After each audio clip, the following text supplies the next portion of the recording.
இங்க இந்த குட்டி பையன் அவங்க தங்கச்சி கூட விளையாட்டு போது திடீர்னு கோவமாயிரான். அதனால அங்க இருக்க பெட்டே பத்திக்கிட்டு எரியுது. இந்த பையன் சின்ன வயசுல இருந்தே ரொம்ப ஹீட்டா தான் இருப்பான். இவனை கிளவுஸ் போட்டு தான் இவங்க அம்மாவே தூக்குவாங்க. சின்ன வயசுல இருந்து இவன் விளையாடுற பொம்மை எரிஞ்சு போயிடும், முத்தம் முத்தா வாய் எரிஞ்சு போயிடும். இவன் வச்சிருக்கிற எல்லா பொம்மையுமே உருக்கி தான் வச்சிருப்பான். சுத்தி இருக்க வீட்டாளுங்களா இந்த பையனை ஒரு ஏலியன் குழந்தைன்னு சொல்லுவாங்க. ஐஸ்கிரீம் சாப்பிடணும்னு சொல்லி சின்ன வயசுல இருந்தே ஆசை. எப்ப இவன் கைக்கு ஐஸ் வந்தாலும் உடனே கரைஞ்சு போயிடும். குச்சி ஐஸ் வாங்கினா உடனே உருகி போயிடும். இந்த பையன் வளர வளர ரொம்ப குறும்புத்தனம் பண்ண ஆரம்பிச்சுனா இவங்க அம்மா அப்பானால இவனை கண்ட்ரோலே பண்ண முடியல. இவனை எப்பவுமே கூலிங்கா விஷயத்துக்காக முகத்துக்கு முல்தானி மட்டி போடுறாங்க, தலைக்கு எண்ணெய் தேய்க்கிறாங்க, முதுகு பவுடர் போடுறாங்க. ஆனா எந்த பையனும் இல்லை. இந்த பையனுக்கு கல்யாண வயசு ஆயிடுச்சு, பிரச்சனை எப்படியாச்சும் போனா போதுன்னு சொல்லி எல்லா கோயிலுக்கும் சுத்தி பாக்குறாங்க. ஆனா எந்த யூஸ்மே இருக்காது. பொண்ணு பாக்கிறதுக்காக ஒரு வீட்டுக்கு போனா அவங்க மாமனார் எப்ப பார்த்தாலும் சிச்சினா இருக்காரு. ஆஹா, கேப்டன் கூல் தோனி போலன்னு சொல்லி இவரும் நினைச்சுக்கிறாரு. பையனை பத்தின எல்லா விஷயத்தையும் சொல்றாங்க. இவ்வளவுதான பிரச்சனை, இப்ப பாருங்கன்னு சொல்லிட்டு அவங்க வீட்டு ஏசி ஆன் பண்றாரு.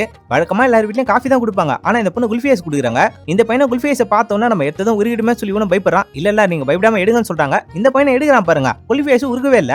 அடடா, நம்ம பையனோட பிரச்சனை எல்லாம் ஏசியை வச்சு ஈஸியா முடிச்சிட்டாங்களே சொல்லி இவங்களும் ரொம்ப சந்தோஷப்படுறாங்க. இவங்க ரெண்டு பேருக்கு கல்யாணம் பண்ணி வைக்கிறாங்க. அப்படி இந்த படத்தையும் முடிக்கிறாங்க.